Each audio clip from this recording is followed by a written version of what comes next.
అందరికీ నమస్తే. తెలంగాణ శరణార్థులు, ఈరోజు మనం ఆంధ్రజ్యోతితో ప్రారంభమవుదాం.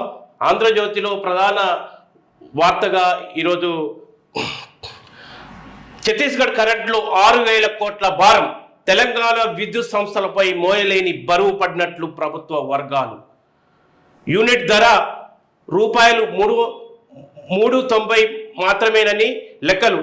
ట్రాన్స్మిషన్ లైన్ ఛార్జీలు కలిపి తడిసి మోపాడు. యూనిట్ ధర 5.64 ఖర్చయినట్లు అంచనా. విద్యుత్ కారిడార్ బుకింగ్లో అదనపు నష్టం. బుకింగ్ను రద్దు చేసుకున్నందుకు పరిహారం. విద్యుత్ ఒప్పందానికి ఆమోదం తెలపని ఈఆర్సీ అని చెప్పేసి ఒక ప్రధాన వార్తగా ఆంధ్రజ్యోతిలో ప్రచురమైంది. గత బీఆర్ఎస్ సర్కార్ హయాంలో ఛత్తీస్గఢ్ నుండి విద్యుత్ కొనుగోలు చేయడం ద్వారా తెలంగాణ విద్యుత్ సంస్థపై పెను భారం పడిందని ప్రభుత్వ వర్గాలు పేర్కొంటున్నాయి. ఈ నిర్ణయంతో సుమారు 6,000 కోట్ల మేర ఆర్థిక భారం పడినట్లు అంచనాలు వేశాయి. అంటే ఈ మొత్తం ఛత్తీస్గఢ్ నుంచి మనకి ఏదైతే విద్యుత్ వస్తుందో దానికి అధిక భారం అవుతున్నటువంటి వార్తా కథనం మనం ఇక్కడ చూడొచ్చు. మరొకటి ముఖ్యమైనటువంటి ఒక దురదృష్టమైనటువంటి ఘటన ఇవాళ విషాద ప్రయాణం. పశ్చిమ బెంగాల్లోని నిర్మల్ జోటే వద్ద కాంచన్జంగా గూడ్స్ రైలు ఢీకొన్న ప్రమాదం తీవ్రతకు అద్దం పట్టే దృశ్యం. అంటే గూడ్స్ రైలును ఇంకో రైలు ఢీకొన్నదట. ఈ ఘటనలో కాంచన్జంగా బోగీల్లో ఒకటి గాల్లోకి లేచింది. పశ్చిమ బెంగాల్ కాంచన్జంగా ఎక్స్ప్రెస్ను ఢీకొట్టిన గూడ్స్ 9 మంది దుర్మరణం. సంఖ్య పెరిగే అవకాశం. 41 మందికి తీవ్ర గాయాలు, పలువురు విషాదం. సిగ్నల్ పడిన ఆగని గూడ్స్. ఈ మార్గంలో అందుబాటులోకి రాని కవచ్. మృతుల కుటుంబాలకు 10 లక్షల పరిహారం. గాయపడిన వారికి 2.50 లక్షలు. అధ్వాన్న నిర్వహణలోనే ప్రమాదాలు. కార్గే రాహుల్ అనాథల రైల్వే మమత అని ఇవాళ అధ్వాన నిర్వహణలోనే ప్రమాదాలు అని చెప్పేసి కార్గే అంటున్నాడు, రాహుల్ కూడా అంటున్నాడు. అనాథాల రైల్వే అని చెప్పేసి మమతా బెనర్జీ కూడా అంటుంది. మరొకటువంటి ప్రధానమైనటువంటి వార్త, ఆర్ఆర్ నిర్మాణానికి రూపాయలు 31,000 కోట్లు ఉత్తర తెలంగాణకు కలిపి అధికారుల అంచనా వ్యయం. 350 కిలోమీటర్ల రోడ్లకు 450 హెక్టార్ల భూమి అవసరం. ఉత్తర భాగం నిర్మాణానికి ఆగస్టులో రాష్ట్ర సర్కార్ టెండర్లు. పరిహారంలో 50% చెల్లింపుల కోసం అడ్కో నుండి రుణాలని చెప్పేసి RRR విషయంలో ఇవాళ రీజనల్ రింగ్ రోడ్డు RRR నిర్మాణ పనులకు అడుగులు వేగంగా పడుతున్నాయి. ఉత్తర దక్షిణ భాగాలుగా నిర్మించే ఈ రహదారి నిర్మాణానికి అయ్యే మొత్తం వ్యయంపై అధికారులు ఒక అంచనాకు వచ్చారు. 2 భాగాలు కలిసి మొత్తం 350 కిలోమీటర్ల మేర నిర్మాణం కానున్న RRRకు 31,000 కోట్ల మేర నిధులు ఖర్చు అవుతాయని లెక్క కడుతున్నారని చెప్పేసి మనకు ఒక ప్రధానమైనటువంటి వార్తను కూడా మనం చూడొచ్చు. ఇవాళ మరొక వార్తను కూడా మనం చూద్దాం. ఒక ముఖ్యమైనటువంటి వార్త ఇవాళ కలంపై కక్ష అని చెప్పేసి ఇలా జ్యోతి లో ఒక ప్రధానమైనటువంటి ఎడిటోరియల్ పేజీలో వచ్చింది. కలంపై కక్ష. ప్రముఖ రచయిత్రి అరుంధతి రాయ్ మీద 14 ఏళ్ల నాటి ఓ కేసును తిరగజోడి ఆమె మీద ఏకంగా ఊపా ప్రయోగానికి Delhi lieutenant governor V K Saxena అనుమతించడం ఆశ్చర్యం కలిగిస్తుంది. కాశ్మీర్ కేంద్రీయ విశ్వవిద్యాలయంలో అంతర్జాతీయ న్యాయశాస్త్ర మాజీ ప్రొఫెసర్ షేక్ షౌకత్ హుస్సేన్ను కూడా ఈ క్రూరమైన చట్టం కింద విచారించడానికి గవర్నర్ అనుమతించారు. గత 7 అక్టోబర్లో వీరిద్దరిని ఐపీసీ సెక్షన్తో పాటు ఊపా చట్టంలోని 13వ సెక్షన్ల కింద విచారించుకు ఢిల్లీ పోలీసులు అనుమతి కోరితే 2 ఐపీసీ సెక్షన్లు మాత్రమే సరేనన్న గవర్నర్ ఇప్పుడు ఊపాకు అనుమతించారు. ఇటువంటి విచారణలు లేకుండా సాధ్యమైనంత వేగంగా అనుమతిని నిర్బంధంలోకి నెట్టేయాలని పాలకులు ఉత్సాహంగా ఉన్నట్లుంది. అంటే అరుంధతి రాయ్ ప్రముఖ రచయిత్రి, ఒక దాదాపు 8 భాషల్లో విదేశాల్లో తాను రచించినటువంటి రచనలు అనువదించబడ్డాయి. ఇలా ప్రపంచంలోనే ఒక ప్రఖ్యాతగాంచినటువంటి అరుంధతి రాయ్ ఇండియాలో ఉన్నటువంటి గిరిజనుల సమస్యపై, ఆదివాసీ సమస్యలపై అనేక వాళ్ళ ప్రత్యక్షంగా పరిశోధనలు చేసి అనేక రచనలు చేసి కార్పొరేట్ శక్తులు ఏ రకంగా అడవిని దోచుకుంటున్నాయి, ఏ రకంగా ఇక్కడ ఉన్నటువంటి ప్రకృతి వనరులను వనరులను దోచుకొని పోయాల అడవిని విధ్వంసం చేస్తున్నాయని అనే విషయం మీద ఇట్లా అరుంధతి రాయ్ అనేకమైనటువంటి రచనలు చేసింది. ఇక్కడ అటు జమ్మూ కాశ్మీర్తో పాటు ఇవాళ దేశంలోని అనేక రాష్ట్రాల్లో ఇవాళ ప్రజా గొంతుకగా తన రచనల ద్వారా ఇవాళ తను సాక్షాత్కరించేటటువంటి ఎన్నో కథనాలు రాసింది. అటువంటి రచయితలపై కలంపై కక్ష కట్టినట్టు ఇవాళ ఎన్డీఏ ప్రభుత్వం ఒక కక్ష కట్టినట్టు మనకు కనిపిస్తుంది. ఎందుకంటే ఒక హెచ్చరిక మాత్రమే. నిన్న మొన్న మనం ఒక విషయం అనుకున్నాం, ఏంటంటే ఎన్డీఏ ప్రభుత్వం ఇవాళ మిగతా మిత్రపక్షాల సపోర్ట్తోని ఇవాళ వాళ్ళ యొక్క మద్దతుతోని ఇవాళ ప్రభుత్వం ఏర్పాటు చేసింది. కానీ వాళ్ళు ఇవాళ మద్దతు ఏర్పాటు చేసిన సరైనటువంటి అధికార సంఖ్య వాళ్ళకు రాలేకపోవడం ద్వారా ఇవాళ వాళ్ళు ఆడిందే ఆట అనే విషయం ఇకపై ఉండదు. కేవలం ఇలా వాళ్ళు ఎటువంటి దుందుడు చర్యలు తీసుకోవడానికి అవకాశాలు ఉన్నాయని చెప్పేసి అనేక రచయితలు ఇవాళ విలేకరులు ఇవాళ ప్రముఖ పత్రికల్లో కొన్ని వార్తా అంశాలుగా రాశారు. కానీ దానికి భిన్నంగా ఒక హెచ్చరికగా ఇవాళ ఎన్డీఏ ప్రభుత్వం అంటే ఆర్ఎస్ఎస్ అజమాయిష్లో ఉన్నటువంటి బీజేపీ పార్టీ ఇవాళ ఒక కీలకమైనటువంటి నిర్బంధాన్ని ఇలా తీసుకొచ్చింది. ఇలా కౌలపై కత్తి కట్టేటటువంటి ఒక చర్యగా కలంపై కక్ష అనే ఒక శీర్షికన ఆంధ్రజ్యోతిలో ఈ వార్త ప్రచురమైంది.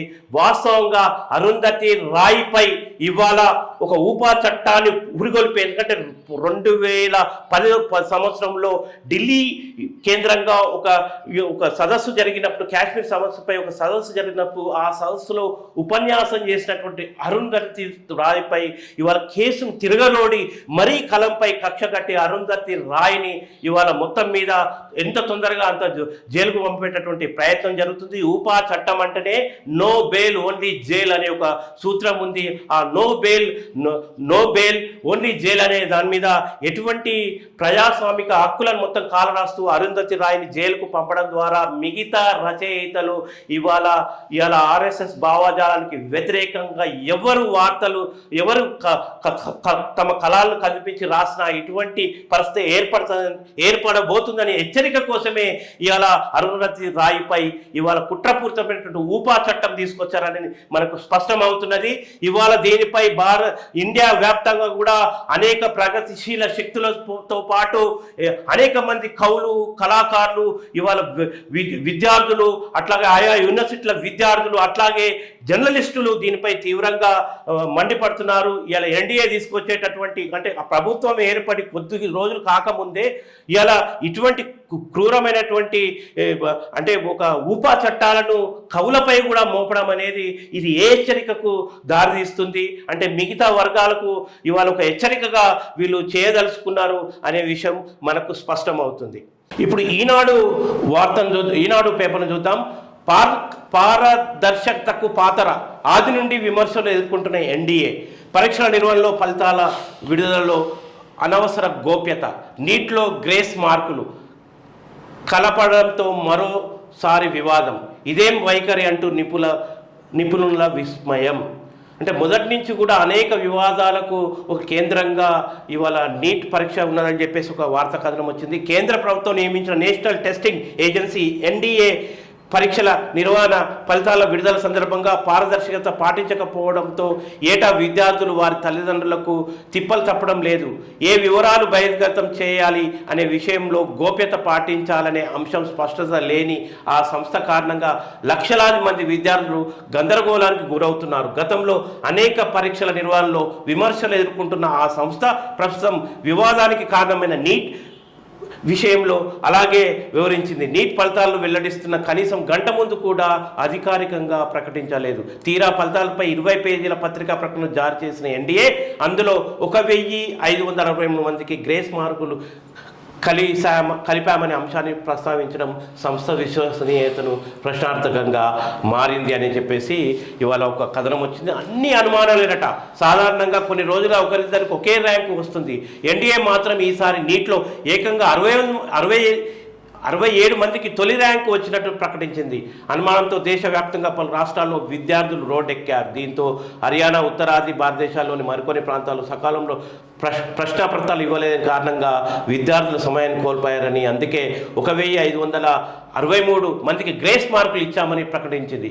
అంటే చూడు ఇవాళ ఎంత వివాదంగా మారింది అనేది, ఇవాళ మొత్తం దేశవ్యాప్తంగా అనేక రాష్ట్రాల్లో విద్యార్థుల జీవితాలతో చెలగాటం ఆడుతున్నటువంటి ఎన్డీఏ ఒక వైఖరి ఫలితంగా విద్యార్థులు దేశవ్యాప్తంగా అనేక రాష్ట్రాల్లో ఆందోళనకు పూనుకున్నటువంటి వార్తా అంశాన్ని ఇక్కడ మనం చూడొచ్చు. వయనాడ్ నుండి మరొక వార్త. వయనాడ్ వరిలో ప్రియాంక గాంధీ తొలిసారి ప్రత్యక్ష ఎన్నికల ఒరిలోకి. రాయ్బరేలీని ఎంచుకున్న రాహుల్. కాంగ్రెస్ సమావేశంలో నిర్ణయం. కాంగ్రెస్ పార్టీ ప్రధాన కార్యదర్శి ప్రియాంక గాంధీ తొలిసారి ప్రత్యక్ష ఎన్నికల ఊరిలోకి దిగునున్నారు. రాహుల్ గాంధీ ఖాళీ చేయబోయే కేరళలోని వయనాడ్ స్థానం నుండి ఆమె లోక్సభ ఉప ఎన్నికల్లో పోటీ చేయనున్నారు. లోక్సభ ఎన్నికల్లో 2 స్థానాల నుండి గెలిచిన రాహుల్ కీలకమైన ఉత్తరప్రదేశ్లోని రాయ్బరేలీలోనే కొనసాగుతున్నారు. కేరళలోని వయనాడ్ను వదులుకున్నారు. ఈ స్థానం నుండి ఉప ఎన్నికల్లో ప్రియాంక గాంధీ పోటీ చేస్తారని చెప్పేసి ఇవాళ మరొక వార్తా కథనం మన ముందు కనపడుతుంది. ఇవాళ ఇంకొక మొత్తం రిజర్వాయర్లన్నీ ఖాళీ అయిపోయినట్ట. తెలుగు రాష్ట్రాల్లో ప్రాజెక్టులు నిండడానికి 560 టీఎంసీలు అవసరమని చెప్పేసి కృష్ణా గోదావరి బేసిన్లో రిజర్వాయర్లన్నీ ఖాళీగా ఉన్న ఒక వార్తా అంశాన్ని ఇక్కడ మనం చూడొచ్చు. ఇక బహుజన బీఆర్ఎస్, భారత రాష్ట్రంతో ఇక బహుజన బీఆర్ఎస్ అట. నవ్వొస్తుంది ఈ స్టేట్మెంట్ చూస్తే.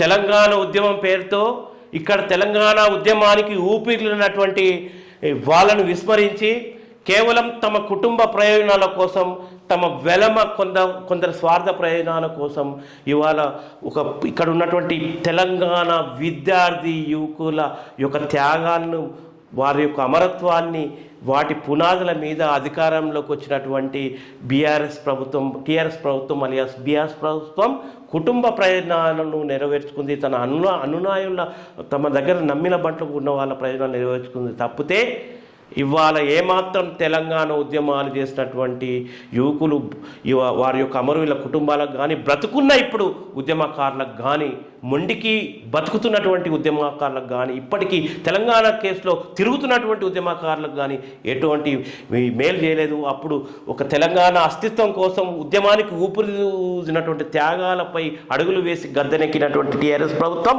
10 సంవత్సరాలు ఏలి ఇవాళ తెలంగాణను ఏ స్థితికి తీసుకొచ్చింది. మళ్ళా వీళ్ళకి మిగిలింది ఒకటే ఒక ఆప్షన్. ఇక్కడ అప్పుడే మనం అన్నాం సామాజిక తెలంగాణ కావాలి అని చెప్పేసి అప్పటికే కొట్లాట మొదలైంది. మాలాంటి ఒక యువకులం అనేక జైలు నిర్బంధాలు కూడా అప్పుడు చేసినాం. ఒక తొలి తెలంగాణ తల్లి విగ్రహకర్తగా నేను సుధగాని వెంకటేశ్వరని చెప్తున్నా. అనేక ఉద్యమాలు చేసి అనేక నిర్బంధాలను కూడా ఎదుర్కొన్నటువంటి పరిస్థితులు ఆనాడు సామాజిక తెలంగాణ ఉద్యమానికి అనేకమైనటువంటి త్యాగపూరితమైనటువంటి సాహసాలు చేసినప్పటికీ కేవలం ఫస్ట్ అయితే ముందు భౌగోళిక తెలంగాణ సాధన తర్వాతనే మనం సామాజిక తెలంగాణ సాధన కోసం కృషి చేద్దామని చెప్పేసి అప్పుడున్నటువంటి పరిస్థితులలో అటువంటి ఉద్దేశంతో అనేక మంది తర్వాత సామాజిక తెలంగాణ ఉద్యమం ముందైతే మనకు భౌగోళిక తెలంగాణ రావాలని పోరాటాలు చేస్తే ఇవాళ కేసీఆర్ ప్రభుత్వం ఆ యొక్క భౌగోళిక తెలంగాణలో కూడా ఉద్యమ అమరవీరుల కుటుంబాలకు కానీ, ఉద్యమకారులకు కానీ, తర్వాత తెలంగాణకు కానీ ఎటువంటి చాలా విఘూతం చేసి వారికి ద్రోహపూరితమైనటువంటి ఒక పాలన కొనసాగించడం ద్వారా ఇవాళ మొత్తంగా వ్యతిరేకత వచ్చింది. ఆ వ్యతిరేకతతో ఇవాళ కేసీఆర్ను కాదనుకున్నారు, బీఆర్ఎస్ పార్టీని కాదనుకున్నారు. తద్వారా అసెంబ్లీ ఎన్నికల్లో కాంగ్రెస్కి పట్టం కట్టారు, అధికారం ఇచ్చారు. ఎంపీ ఎన్నికల్లో అయితే నామరూపాలు లేకుండా మొత్తము బీఆర్ఎస్ పార్టీ ఒక ఎంపీ సీటు గెలుచుకోకపోవడం ద్వారా ఇప్పుడు మిగిలినటువంటి ఎమ్మెల్యేలు కాంగ్రెస్ తీర్థం పుచ్చుకునేటువంటి పరిస్థితులు ఉన్నటువంటి నేపథ్యంలో ఇక కొత్త రాగం అందుకున్నాయా. ఏం రాగం? ఇక మిగిలిందంతా దళితులు, ఇవాళ బీసీలను ఆకట్టుకునేదట. నీ మంత్రి మార్గంలో కేసీఆర్ ఎంతమంది బీసీలకు మంత్రి కొలువులు ఇచ్చినావు? కనీసము మహిళలకు నీ బిడ్డనే ఒక దొరసానిగా చేసి ఒక నాయకురాలుగా కూర్చోబెట్టడం, మిగతా మహిళలను ఏ రకంగా నువ్వు విజయశాంతి లాంటి వాళ్ళను ఏ రకంగా వాళ్ళను మొత్తం తొక్కి పెట్టేసినావు అనే విషయం కూడా తెలిసినటువంటి చరిత్రనే. మరి నువ్వు దళితులనే ముఖ్యమంత్రి చేస్తా అన్నావు, మొత్తం మరి దళితులు ముఖ్యమంత్రి చేయలేరు. నువ్వు నీ మాటను ఎవరు కూడా నమ్మలేరు. నమ్మలేనటువంటి పరిస్థితిని, గారడి మాటలు నమ్మలేనటువంటి పరిస్థితి. ఒక తెలంగాణకు నువ్వు ఏ రకంగా ద్రోహానికి పూనుకున్నావనే విషయం ఇవాళ కాళేశ్వరం ప్రాజెక్టు ద్వారా తెలుస్తుంది. మెగా కన్స్ట్రక్షన్ అనే ఒక కన్స్ట్రక్షన్కి ఒక బినామీగా, రాజకీయ బినామీగా నువ్వు కొనసాగుతూ వారికి మొత్తం కూడా నువ్వు పట్టం కట్టి కేవలం కాంట్రాక్ట్ల కోసమే ప్రాజెక్టు నిర్మించి కమిషన్ల దందా కొనసాగించి ఇవాళ ఏ రకంగా తెలంగాణ యొక్క భవిష్యత్తును నాశనం చేసినావు. అటు ప్రతిష్టాత్మకమైనటువంటి ఇవాళ గ్రూప్ 1 పరీక్షల్లో తెలంగాణ విద్యార్థులతో ఏ రకంగా చెలవాడినావు. ఇక్కడ నీళ్లు నిధులు నియామకాల విషయంలో ఇవాళ గ్రూప్ 1 పరీక్షలు నిర్వహించకుండా విద్యార్థులు ఏ రకంగా ఆటలు ఆడినావు, వాళ్ళ భవిష్యత్తును ఏ రకంగా అగమ్య గోచరంగా తయారు చేసినావు. యూనివర్సిటీ ఇవాళ తెలంగాణ ఉద్యమానికి కేంద్ర బిందువునటువంటి ఉస్మానియా యూనివర్సిటీని ఏ స్థితికి తీసుకొచ్చినావు, కాంట్రాక్టు ప్రొఫెసర్ల స్థాయికి తీసుకొచ్చినటువంటి పరిస్థితి. ఇవాళ అడ్డా మీది కాంట్రాక్టు కూలీలుగా ప్రొఫెసర్లను మార్చినటువంటి పరిస్థితి కూడా మనం చూస్తున్నాం.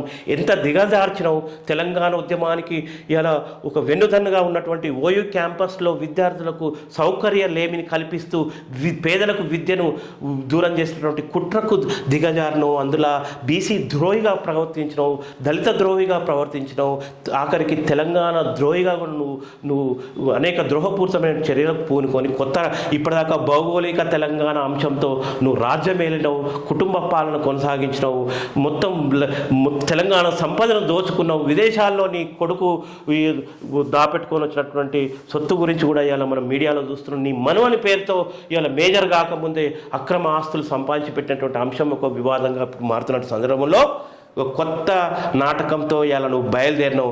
ఈ కొత్త నాటకానికి మధ్యలో ఎవరిని పెట్టిండయా అంటే ఆర్ఎస్ ప్రవీణ్ కుమార్, ఒక పోలీస్ అధికారి. ఇలా తెలంగాణ ఉద్యమంలో తెలంగాణ ప్రజలపై అనేక నిర్బంధాలు మోపి ఇక్కడ అనేక ఎన్కౌంటర్లకు పాల్పడి అనేక చిత్రహింసల కొలిమిలో అనేక మంది చిత్రహింసలు పాలు చేసినటువంటి ఈ అధికారి అంబేద్కర్ ఇలా వచనాలతో ముందుకు వస్తే నమ్మిండ్రు. మేక వన్న పుల్లాగా వచ్చినటువంటి ఆర్ఎస్ ప్రవీణ్ కుమార్ని తీసుకొచ్చి ఇలా అడ్డం పెట్టుకొని కొత్త నాటకానికి తెరలేపావు. ఇంతకుముందు నమ్మారు కానీ ఇకపై నమ్మరు. ఎందుకంటే ఇక్కడ దొరలు నమ్మి ఒక మేకతోలు నమ్ముకొని వచ్చి పులిలాగా మారి మమ్మల్ని తినేటటువంటి దొరలను నమ్మి నష్టపోయాము. అట్లాంటి వాళ్ళని ఆర్ఎస్ ప్రవీణ్ కుమార్ లాంటి వాళ్ళని మళ్ళా తీసుకొచ్చి ఇలా దళిత రాగం, బీసీల రాగం ఎత్తుకుంటే ఏం లాభం లేదు. నీ ఆచరణ చూసినాము, నువ్వు మార్పు అనేది ఉండదు. ఎప్పుడు నీది దోసుకునేటటువంటి మనసే అని చెప్పేసి ఇక్కడ ఎస్ఎస్టీ బీసీ మైనార్టీలు ఇప్పటికీ అంటున్నారు. ఇట్లాంటి కార్యాచరణ అంటే మీకు విధి లేని పరిస్థితుల్లో దళితులు గుర్తొస్తారు, అప్పుడు బీసీలు గుర్తొస్తారు. అప్పుడు ఇవన్నీ అంశాలు రాష్ట్ర కార్యవర్గంలోనూ భారీ మార్పులు. పార్టీ చీఫ్గా కేసీఆర్ కంటిన్యూ, ఇద్దరికి వర్కింగ్ ప్రెసిడెంట్ పోస్టులు, ఆర్ఎస్పీతో పాటు బీసీ నేతకు ఛాన్స్, పదవులకు దూరంగా కేటీఆర్, హరీష్, ఫ్యామిలీకి అవకాశం కల్పించకూడదనే నిర్ణయం, ఉద్యమకారులు యూత్కు ప్రయారిటీ, గ్రామ స్థాయి వరకు కమిటీ వ్యవస్థ పునరుద్ధరణ, అసెంబ్లీ సెషన్కు ముందే. ఒక్కటి చూడొచ్చాయా, ఇప్పుడేమో కన్స్ట్రక్టివ్ అంటే ఇప్పుడేమో నిర్మాణం చేయాలి ఎస్ఎస్టీ బీసీ మైనార్టీల యొక్క నేపథ్యంతోనే మళ్ళా మేము వాళ్ళ ప్రయోజనాల కోసమే వాళ్ళని ఆకట్టుకునే విధంగానే మేము కార్యాచరణ రూపొందిస్తున్నాం అన్నారు. కానీ ఈ కార్యాచరణ రూపొందనలో ఎవరు శ్రామికులయ్యా, ఎవరు కష్టపడాలి? బీఆర్ఎస్ జెండా మోస్తూ ఎస్ఎస్టీ బీసీ మైనార్టీల ప్రయోజనం కోసం మళ్ళీ పోరాటాలు చేయాలి. ఇప్పుడున్నటువంటి కాంగ్రెస్ పార్టీకి వ్యతిరేకంగా పోరాటాలు చేయాలి. అటు డిమాండ్ సాధన కోసం అటు కేంద్రంలోని బీజేపీ పార్టీకి వ్యతిరేకంగా పోరాటాలు చేయాలి. అంటే కష్టం చేయాలి. ఆ పోరాటాల్లో హింసాత్మక సంఘటన అంతే మనోళ్ళే బలి కావాలి. ఆ పోరాట డిమాండ్లో మీరు ఆత్మహత్యలకు పురిగొల్పుతారు. ఆత్మహత్యల్లో కూడా మేమే కావాలి, ఎస్ఎస్టీ బీసీ మైనార్టీలకు కావాలి. కానీ ఇక్కడ త్యాగాల కాడ మాత్రం ఇక అల్లుడు హరీష్ రావు ఉన్నాడట, కేటీఆర్ ఉన్నాడట, వీటికి దూరంగా ఉంటాడట. అంటే ఈ కార్యాచరణకు దూరంగా ఉంటాడట. ఈ కార్యాచరణ రేపు మళ్ళా మిమ్మల్ని తప్పిపోయి నమ్మి ఇక్కడ బీసీలు ఇవాళ దళితులు ఇక్కడ తప్పిపోయి మిమ్మల్ని నమ్మి నువ్వు రాబోయే ఏ కార్యాచరణ నిజం చేసి ఒకవేళ మీ స్వప్నాన్ని నిజం చేస్తే, మీరు కంటున్న స్వప్నాన్ని మీ ఆర్ఎస్ ప్రవీణ్ కుమార్ అండ్ కేసీఆర్లు కంటున్న స్వప్నాన్ని నిజం చేస్తే అప్పుడు మళ్ళీ వస్తారయ్యా. మళ్ళా హరీష్ రావు వస్తాడు, మళ్ళీ కేటీఆర్ వస్తాడు. అంటే మొత్తం మీద ఉద్యమం బలపడ్డాక తెలంగాణ ఉద్యమం ఊపిరిలూది త్యాగాలతో ఊపిరిలూతే అమెరికాలో ఉన్నటువంటి కేటీఆర్ ఇక్కడికి వచ్చి కేటీఆర్ తర్వాత ఇవాళ కవిత ఇక్కడికి వచ్చి ఎట్లా ఒక ఉద్యమ త్యాగాలతో తెచ్చిన తెలంగాణలో ఇవాళ భోగాలు అనుభవించారో అట్లాగే మళ్ళా రేపు సామాజిక నేపథ్యంతో ఇవాళ దళితులు ఎజెండాగా ముందుకు వస్తే మళ్ళా మీరు వస్తారయ్యా, మీరే మొత్తం హైజాక్ చేసుకునేటువంటి పరిస్థితి ఉంటుంది. మిమ్ములు ఏమాత్రం నమ్మే పరిస్థితి లేదు. పులితోలు మేకతోలు కప్పుకున్న క్రూర మృగాలు అని చెప్పేసి ప్రజలు ఇప్పటికీ భావిస్తున్నారు. మీ వల్ల తెలంగాణకు చాలా నష్టం జరిగింది. తెలంగాణలో ఇప్పటికి కూడా ఇవాళ నియామకాల విషయంలో చాలా ద్రోహం చేసిండ్రు. విద్యార్థుల త్యాగాలతో ముఖ్యంగా విద్యార్థుల త్యాగాలతో ఇవాళ తెలంగాణ రావడంలో చాలా కీలక పాత్ర వహిస్తాయి. విద్యార్థుల జీవితాలతో చెలగాటమాడి 45 సంవత్సరాలైనా వాళ్ళకు నిరుద్యోగులుగా మిగిల్చినటువంటి ఒక నీచమైనటువంటి పాలన మీ పాలనగా పేర్కొనవచ్చు. నవతెలంగాణ విషయానికి వస్తే ఆ పేపర్ చూసినట్లయితే గర్భిణీకి ప్రసవం పరీక్షకు సహకారం మరువలేనివి. ఆర్టీసీ మహిళా సిబ్బంది కానిస్టేబుల్ సురేష్కు సీఎం అభినందనలు. విధి నిర్వహణలో మంచి పేరు తెచ్చుకోవాలని ఆకాంక్ష అని చెప్పేసి మరో కథనం వచ్చింది. ఇవాళ నిండు గర్భిణీ ప్రసవం చేసిన ఆర్టీసీ మహిళా సిబ్బందిని యూపీఎస్సీ పరీక్ష కేంద్రానికి ఓ యువతిని సకాలంలో చేర్చిన ట్రాఫిక్ కానిస్టేబుల్ సురేష్ను ముఖ్యమంత్రి రేవంత్ రెడ్డి అభినందించారు. ఇక మరొక కథనం చూసుకున్నట్లయితే ఆర్ఎస్ఎస్ అనుబంధ సంస్థగా ఎన్సీఈఆర్టీ జై రామ్ రమేష్ ఒక వార్తాంశం ఇక్కడ వచ్చింది.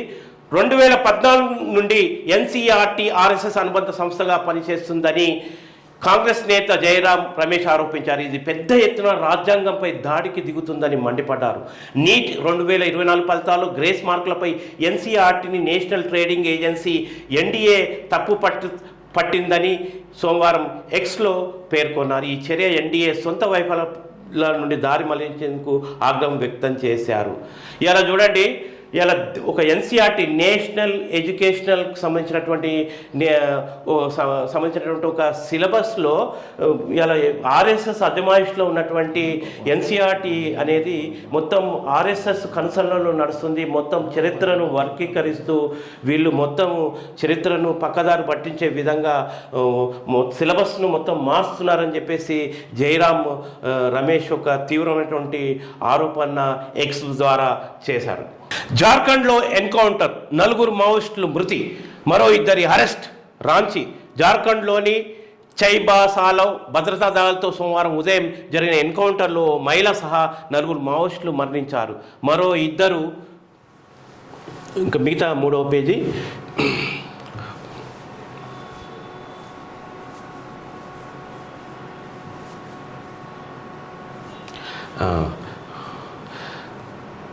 మరో 2 అరెస్ట్ అయ్యారట. చనిపోయిన మావోయిస్టులో ఒక జోనల్ కమాండర్, ఒక సబ్ జోనల్ కమాండర్ ఉన్నారు. చైబాసా పశ్చిమ సింగ్ భూమ్లోని కోల్వాన్ అడవులో భద్రతా బలగాలు మావోయిస్టుల మధ్య జరిగిన ఎదురుకాల్పులు ప్రారంభమయ్యాయని, ఈ ఎన్కౌంటర్లో మావోయిస్టులకు భారీ నష్టం జరిగిందని పోలీసులు తెలిపారు.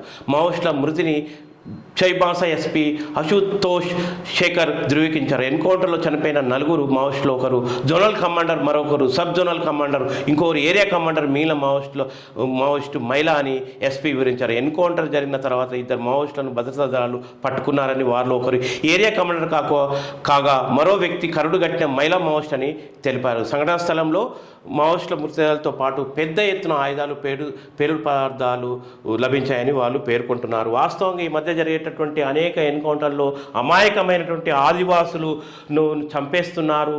కేవలం మావోయిస్టుల వంకతో ఆదివాసులను కూడా బలి తీసుకుంటున్నారని చెప్పేసి ఇటీవల జరిగినటువంటి అనేక ఎన్కౌంటర్లు అనేక ప్రజా సంఘాలు, అటువంటి ఆదివాసీ సంఘాలు ఇవాళ తమ గొంతెత్తి ఇవాళ వాళ్ళు అరుస్తున్నటువంటి పరిస్థితి. కానీ ఇవాళ నిజంగా ఈ ఎన్కౌంటర్లో నిజమైన మావోయిస్టులు ఎందరూ మరణించారు, వాస్తవంగా పట్టుకొని చంపారా లేదా అనే విషయం ఇవాళ అనేక ప్రజా సంఘాలు అనుమానం వ్యక్తం చేస్తున్నాయి. మొత్తం మీద ఏంటంటే ఒక సామాజిక సమస్యలను ఇక్కడ పరిష్కరించినంత వరకు ఇటువంటి ఉద్యమాలు, మావోయిస్టు ఉద్యమాలు వస్తూనే ఉంటాయి.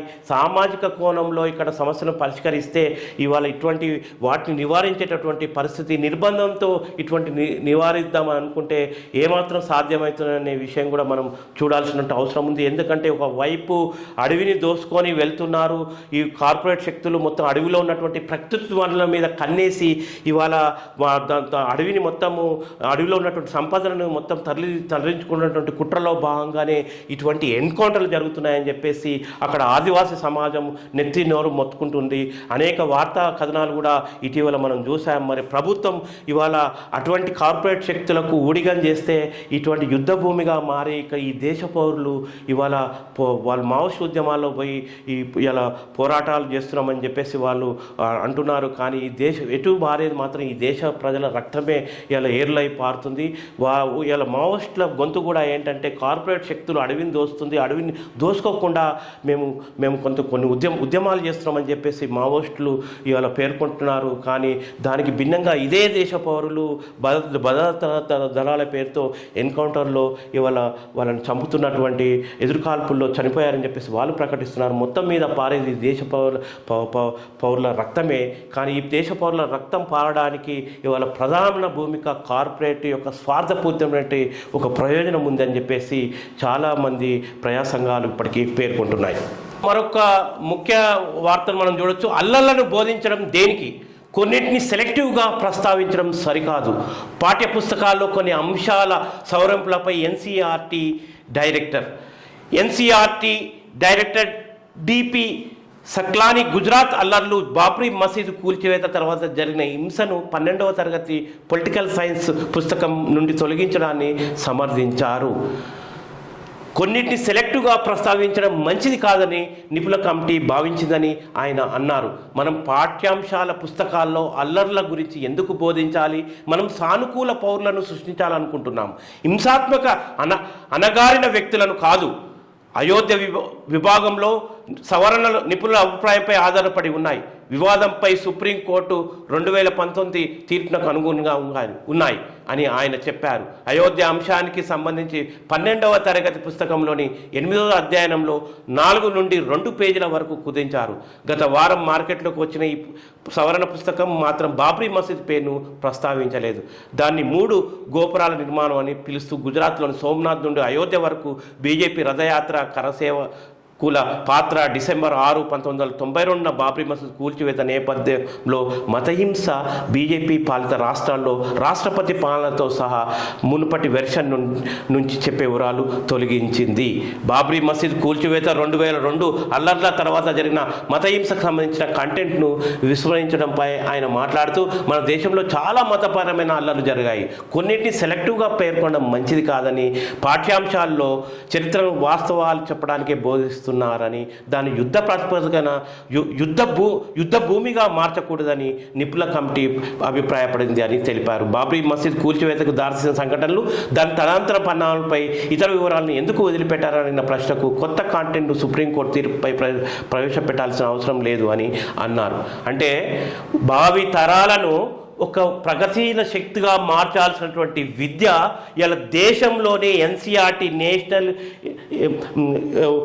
నేషనల్ లెవెల్లో ఒక ఎన్సీఆర్టీ అనే ఒక సిలబస్లో మతపరమైనటువంటి విద్వేషాన్ని రగిల్చే, అంటే బాబ్రీ మసీదు వివాదంపై వేలాది మంది హింసాకాండలో ఇవాళ రక్తపు టేర్లు వారి మరించినటువంటి ఒక యుద్ధ భూమిని విద్యార్థులకు బోధిస్తే, అంటే వాళ్ళని మతపరంగా మత పిచ్చోళ్ళని తయారు చేసి ఇవాళ వాళ్ళని ఒక ప్రగతిశీల శక్తులను కాకుండా ఒక మతపరమైనటువంటి విద్యార్థులుగా తయారు చేయడం ద్వారా రక్తపు టేర్లు పారేటటువంటి చరిత్ర మనకు వద్దు. వాళ్ళని భావి తరాలుగా మనము తీర్చిదిద్దేటటువంటి ఒక విద్యా విధానాన్ని మనం తీసుకొచ్చి అటువంటి సిలబస్ను తయారు చేయాలని తప్పితే ఇలా యుద్ధ భూమిగా మార్చేటటువంటి ఒక సిలబస్ని బోధించడం ద్వారా విద్యార్థుల యొక్క భవితవ్యం మొత్తం కూడా ఇలా పక్కదారి పట్టేటటువంటి పరిస్థితి ఉంటుంది. అందుకే తొలగించామని చెప్తున్నాడు ఎన్సీఆర్టీ డైరెక్టర్.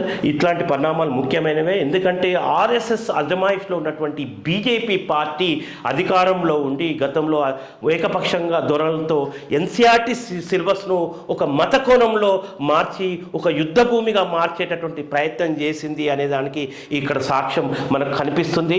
విద్యార్థులను ఒక మత భూమిక ప్రాతిపదికన మనం విద్యను బోధించొద్దు, ఒక శాస్త్రీయమైనటువంటి పద్ధతుల్లో విద్యను బోధిస్తే ఒక ప్రగతిశీలమైనటువంటి పౌరులుగా వారిని తీర్చిదిద్దితే వాళ్ళు గొప్ప సైంటిస్టులుగా ఇలా గొప్ప ఒక మానవ శాస్త్రజ్ఞంగా మనం తయారు చేయాలి తప్పితే ఇట్లా మత కొట్లాటలకు ఒక మతానికి ఇంకో మతానికి మధ్య చిచ్చు పెట్టి ఆ కొట్లాటల్లో ఇలా రాజకీయ లబ్ధి పొందేటటువంటి ప్రయోజనాలను ఇవాళ ఏమాత్రం మనం సహించరానటువంటి విషయం. ఇలా ఎన్సీఆర్టీ 12వ తరగతి సిలబస్లో పొలిటికల్ సైన్స్ విభాగంలో కొన్ని మతపరమైనటువంటి అంశాలను యుద్ధ భూమిగా మార్చేటటువంటి ఒక అంశాలను ఇవాళ తొలగించడం పట్ల ఇవాళ యావత్తు సమాజం కూడా హర్షం వ్యక్తం చేస్తుంది. పేద పిల్లలను విద్యకు దూరం చేస్తున్న బీజేపీ నీట్ పరీక్షను రద్దు చేసి మళ్ళీ నిర్వహించాలి. నేడు హైదరాబాద్ స్టూడెంట్ మార్చ్, విద్యార్థి సంఘాల నాయకుల వెల్లడి. స్టూడెంట్ మార్చ్ పోస్టర్ ఆవిష్కరణ. దేశ భవిష్యత్తులో మోడీ ఆటలు ఆడుతున్నారని పలువురు విద్యార్థి సంఘాల నాయకులు విమర్శించారు. విద్యార్థి యువజన సంఘాల ఆధ్వర్యంలో సోమవారం హైదరాబాద్లోని సోమాజిగూడ ప్రెస్ క్లబ్లో సంయుక్త విలేకరుల సమావేశం నిర్వహించారు. మంగళవారం హైదరాబాద్లో నిర్వహించిన స్టూడెంట్ మార్చ్ పోస్టర్ను ఆవిష్కరించారు. ఈ సమావేశంలో నాయకులు మాట్లాడుతూ పేదలను విద్యను దూరం చేసేందుకు బీజేపీ పలు రకాల కుట్రలు చేస్తుందని ఆగ్రహం వ్యక్తం చేశారు. నీట్ పరీక్షను రద్దు చేసి మళ్ళీ నిర్వహించాలని సుప్రీంకోర్టు జడ్జి చేత విచారణ జరిపించి నీట్ అవకతవకలు బాధ్యులపై చర్యలు తీసుకోవాలని ఇవాళ వాళ్ళు పేర్కొన్నారు. ఇందులో ఎన్ఎస్ఏ రాష్ట్ర అధ్యక్షులు బల్మూరి వెంకట్ మాట్లాడుతూ గుజరాత్, ఉత్తరప్రదేశ్, హర్యానా తదితర బీజేపీ పాలిత రాష్ట్రాల్లో ఇలాంటి అవకతవకలు జరుగుతున్నాయని ఆరోపించారు. ఇలా వాస్తవంగా ఇవాళ పేదలకు విద్యను దూరం చేస్తున్న బీజేపీ అనేది వాస్తవం. గత 10 సంవత్సరాల బీజేపీ పాలనలో ఇవాళ అనేక కార్పొరేట్, బిర్లా లాంటి అనేక కార్పొరేట్ సంస్థలకు అనుమతులు ఇచ్చి వాళ్ళకు మొత్తం ఒక కార్పొరేట్ విద్యా వ్యవస్థగా దీన్ని మార్చి వాస్తవంగా మోడీ ప్రభుత్వం పేద విద్యార్థులకు విద్యను దూరం చేసిందని చెప్పుకోవచ్చు. ఇక్కడ మనం ఒకవైపు మనం తెలంగాణలో చూసినట్లయితే మల్లారెడ్డి కాలేజీలను మనం చూడవచ్చు. మల్లారెడ్డి వ్యాపార సామ్రాజ్యంలో అధిక ఫీజులు ఇవాళ వసూలు చేస్తూ విద్యను మొత్తం పేదలకు దూరం చేసేటటువంటి పరిస్థితి. తద్వారా డ్రాప్ అవుట్స్ అయ్యి విద్యార్థులు ఏదో ఒక చిన్న చితక కూలి పనులకు పోయేటటువంటి ఒక దౌర్భాగ్య పరిస్థితిని కూడా మనం ప్రత్యక్షం మన కళ్ళ ద్వారా చూస్తున్నాం. ఇవాళ బిర్లా తర్వాత రకరకాల యూనివర్సిటీలకు ఇక్కడ తలుపులు తెరిచి విద్యను మొత్తం పేదలకు దూరం చేస్తున్నారు. విద్య అనేది ఒక సామాజిక బాధ్యత. కానీ బీజేపీ ప్రభుత్వం ఈ 10 సంవత్సరాల కాలంలో పేదలకు విద్యను దూరం చేసిందని అనేది వాస్తవంగా పేదలకు ఇవాళ కొన్ని కార్పొరేట్ శక్తులకు మాత్రమే ఇవాళ ఈ యొక్క బీజేపీ ప్రభుత్వం మేలు చేస్తుంది. ఇవాళ కనీసం విద్యను ఒక పేదలకు అందుబాటులోకి తీసుకొస్తలేదని చెప్పేసి కనీసం ఒక సామాజిక బాధ్యతగా బీజేపీ ప్రభుత్వం చూస్తలేదు అనేది ఇవాళ స్పష్టంగా మనకు కనిపిస్తుంది. అందులో భాగంగానే విద్యార్థులు ఒక ఐక్య సంఘటనగా విద్యార్థి సంఘాలు అన్నీ కలిసి ఒక మార్చును నిర్వహించబోతున్నాయి. జూలై 1 నుండి నూతన క్రిమినల్ చట్టాల అమలు, అందరినీ సంప్రదించామన్న కేంద్ర మంత్రి, ఏకపక్ష నిర్ణయం అన్న కాంగ్రెస్. నూతన క్రిమినల్ చట్టాలు వచ్చే నెల 1వ తేదీ నుండి అమల్లోకి వస్తాయని కేంద్ర న్యాయశాఖ మంత్రి అర్జున్ రాయ్ మేఘ్వాల్ తెలిపారు. అందరినీ సంప్రదించే ఈ చట్టాలు తీసుకొచ్చామని ఆయన చెప్పారు. నిర్ణయం తీసుకునే ముందు తను సంప్రదించలేదంటూ ప్రతిపక్షాలు చేసిన ఆరోపణలు తోసిపుచ్చారు. కాంగ్రెస్ మాత్రం ఇది ఏకపక్ష నిర్ణయమని పునరుద్ధరించింది. 146 మంది ప్రతిపక్ష ఎంపీలను సస్పెండ్ చేసి పార్లమెంట్లో ఈ చట్టాలను ఏకపక్షంగా ఆమోదించుకున్నారని ఆరోపించారు. అంటే చూడండి, ఏకపక్షంగా బీజేపీ ప్రభుత్వం గతంలో ఒక క్రిమినల్ చట్టాలు అమలు చేయాలని చూస్తున్నది. ఇప్పుడు ఒకటి కలంపై కత్తిగట్టి అరుంధతి రాయ్ని మొత్తం నిర్బంధించి ఓన్లీ జైల్ నో బెయిల్ అనే ఒక ప్రాతిపదికన ఊపా చట్టం చేసి ఒక ఆర్ఎస్ఎస్ కనుసన్నల్లో బీజేపీ ప్రభుత్వం ఆ ఊపా చట్టాన్ని అనేక సార్లు దుర్వినియోగం చేసింది. అవి నిరూపించబడ్డాయి. ఇప్పుడు కవుల మీద పడ్డారు. మళ్ళా ఇంకోటి, ప్రతిపక్షాలను అందరినీ సంప్రదించకుండా గతంలో 146 మంది ఎంపీలను సస్పెండ్ చేసి ఇవాళ ఒక చట్టాన్ని రూపొందించామని అంటున్నారు. మరి ఈ చట్టంలో ఇవాళ ప్రజా వ్యతిరేక నిర్బంధంతో కూడుకుంటే చట్టంగా ఇది కేవలం కార్పొరేట్ శక్తులకు అనుకూలమైనటువంటి చట్టంగా ఉండబోతుందా? మరి ఈ చట్టం ఏ రకమైనటువంటి చట్టం అని ప్రజల ముందు పెట్టాల్సిన అవసరం ఉంది. ఎందుకంటే ఇప్పటికే ఊపా చట్టాన్ని దుర్వినియోగం చేస్తూ ఇవాళ 5,000 మంది పైగా అక్రమంగా జైల్లో నిర్బంధించబడ్డారు. అట్లాగే ఊపా చట్టాల్లో ఎన్ని కేసులు నిరూపించబడ్డాయి అంటే కేవలం 100కు పైగా, అంటే 1% మాత్రమే, 1% కూడా నిరూపించబడలేదు. 100కు పైగా కేసులు మాత్రమే నిరూపించబడ్డాయి. మిగతా 5,000కు పైగా కేసులు మొత్తం అక్రమ కేసులే అని చెప్పేసి భావించాల్సి ఉంటుంది. అట్లాంటి ఊపా చట్టాన్ని తొలగించాలని చెప్పేసి దేశవ్యాప్తంగా ఇవాళ అనేక ఆందోళనలు కొనసాగుతున్నాయి. కార్పొరేటర్ల యొక్క ప్రయోజనాలను కాపాడడం కోసమే ఊపా చట్టాన్ని తీసుకొచ్చారు. అదానీ, అంబానీ లాంటి శక్తులు వాళ్ళు ఇలా అడవిని ప్రకృతి వనరులు దోసుకుపోయేటటువంటి విధానానికి బాలా తెరవడం కోసమే ఇవాళ దాన్ని వ్యతిరేకిస్తున్నటువంటి శక్తులపై ఒక నిర్బంధాన్ని మోపడంలో భాగంగా ఊపా చట్టాన్ని తీసుకొచ్చారని చెప్పేసి అనేక ప్రజా సంఘాలు ఇప్పటికి కూడా ఆందోళన వ్యక్తం చేస్తున్నాయి. ఇప్పటికీ అటువంటి పోరాటాల్లో నిమగ్నమై ఉన్న వాళ్ళను అక్రమంగా ఊపా చట్టం పేరుతో జైల్లో మగ్గుతున్నటువంటి పరిస్థితి. అట్లాంటి క్రూరమైనటువంటి చట్టాలు తీసుకొచ్చినటువంటి బీజేపీ ప్రభుత్వం ఇప్పుడు నూతనంగా క్రిమినల్ చట్టాలు అమలు అందరినీ సంప్రదించామంటున్నారు. కానీ కాంగ్రెస్ మాత్రము ఇది ఏకపక్ష నిర్ణయం అంటుంది. మరి ఈ చట్టం ఏ రకంగా కార్పొరేట్ శక్తులకు అనుకూలంగా ఉండబోతుందా, లేక ప్రజలను వాటిని ఇక్కడ ఉన్నటువంటి వాళ్ళ యొక్క వైఖరిని నిరసిస్తూ, కార్పొరేట్ శక్తుల యొక్క వైఖరిని నిరసిస్తూ తమ గొంతును కలిపి తాము ఎవరైనా పోరాటానికి పూనుకుంటే అటువంటి వారిని నిర్బంధించే చట్టాలుగా ఇది ఉండబోతుందా అనేది మనం వేచి చూడాల్సినటువంటి అవసరం ఉన్నది.